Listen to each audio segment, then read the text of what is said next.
Ask anybody, any religion, they say these are the times before the coming of Mashiach, before the coming of Messiah.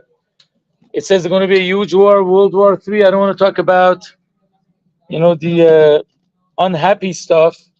But one thing that the Talmud says, do I have to send you out? Is anything funny? Because then I'm going to get mad and send you out. So let's get serious, please, guys. When we come in here, we're going to pay attention. Thank you. Okay. So listen, guys. The faster I finish, the faster we get the food. Anyway, so one of the things that I wanted to share with you people, the Talmud says that actually the act of kindness will diminish the unwanted punishments that happen. Okay, guys. Okay. It's going to take longer. That's it. Guys, let's do it. Anyway, so the Gemara says that the more kindness is done, so there's going to be more of, less of a unwanted things that we go through. Actually, the Gemara says that gimilut chasadim, kind deeds that we do, that will cause that nothing negative will happen in our times. So let's see one of the things that we can do. One of the things that we can definitely do, this week's portion talks about Abraham's hospitality. Anybody knows how many gates were by his tent? Usually tents have one opening, two opening. How many openings are by Abraham's place?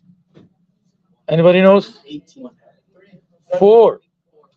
So anybody that comes in doesn't have to go around and come in. Don't do it these days. A lot of dangerous people outside. Make sure your doors are locked. But in times of Abraham, there was less danger. He had actually from 4 sides. He actually got circumcised when he was 99. But on the 3rd day, after his circumcision, which is a very painful day, he was waiting to have guests for them to come home. I'm going to just share a story about hospitality. This is something that we all have. We enjoy having our friends. I'm sure your families invite their family, friends. And it's a very, very beautiful thing. But actually, when you're hospitable, it brings many, many blessings. Very short story with the Baal Shem Tov. His parents gave birth to him when he was the father was 100 years old, the mother 90. And this is only 330, 40 years ago. Exactly like Abraham and Sarah. That age of 190, the father was 100, the mother was 90, Sarah was 90, they gave birth. Now, the story was that, Baal Shem Tov's father, his name was Eliezer, he didn't have any children to his old age. That's some savings. They said, what are we going to do? We're not going to take the money with us. So what we're going to do is we're going to make a small inn. And in that inn, we're going to invite people for Shabbat. They could eat by us. They could sleep there. And the custom was they came Friday afternoon, Friday night, and they stayed all the way till Sunday.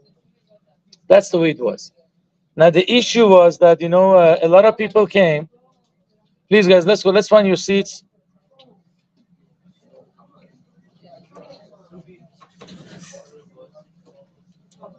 Please, guys, let's make it quick. I want to give the food out fast. Let's go.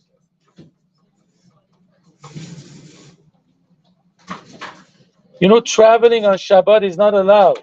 You cannot go out of the city more than 3,000 feet. So could you imagine, in the middle of Shabbat, while he was feeding everybody, a guy walks in. Definitely travel the middle of Shabbat. 300 years ago, someone that didn't keep Shabbat was very bad. We're used to it today, unfortunately. Anyway, so what happens is he comes in, Baal Shem Tov's father offers him food, says, did you make Kiddush? And he says, no, so he offers him wine. Other people got upset. This guy did not keep Shabbat. What's going on here? You giving him food even though the guy came in the middle of Shabbat? They screamed at Eliezer. But he helped him no matter, gave him food to eat. When Shabbat was over, he kept all the guests till Sunday morning. Guess what happened Sunday morning? When all the guests left, this guy that came in the middle of Shabbat, he said, you know what? You passed your test. I'm none other than Elijah the prophet, which is Eliyahu Hanavi. And he said, God wanted to give you a child at the old age, but he had to pass a test. I came purposely on Shabbat. You could have embarrassed me and tell me you traveled on Shabbat, get out of here. But you didn't do that. You actually took care of me. For the merit of that, you're going to have a child. And guys, we call him Baal Shem Tov, but you know what his real name was? Yisrael. And he said he's going to actually enlighten the Jewish people. That's why his name was Israel, because every Jew is called Israel. But we learn one thing from here. Hospitality brings you blessings. There are many people that couldn't have children. And there was nothing wrong with their body. I'm saying they're healthy. So they wrote a letter to Lubavitch Rabbi, and he said, remember the story of the Baal Shem Tov. Hospitality blesses you to have children. That's one of the lessons that we learn, guys. I'm sure your parents do it. God willing, when you guys will grow up, you're going to make your own families. Always invite people, especially needy people, and that will bring you a lot of blessings. Ever be ready? If anybody wants